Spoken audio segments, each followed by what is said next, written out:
Let me move on to the big developing story in Ukraine. Is Crimea lost at this point? Look, we are putting as much pressure on the Russians as we can to do the right thing.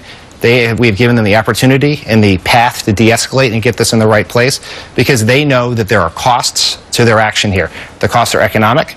The Russian economy, the Russian stock market, and the ruble are at 5-year lows. Russia is isolated in the world. You saw that in the UN Security Council yesterday.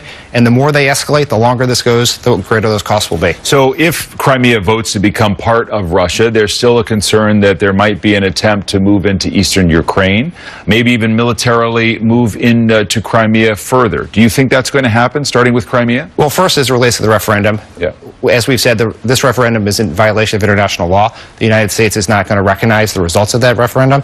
And we are working with our partners around the world, the Europeans in particular, to marshal forces against the Russians, to put pressure on them in the form of sanctions. And the president has signed an executive order last week that gives him the authority to do this. And you can expect sanction designations in the coming days.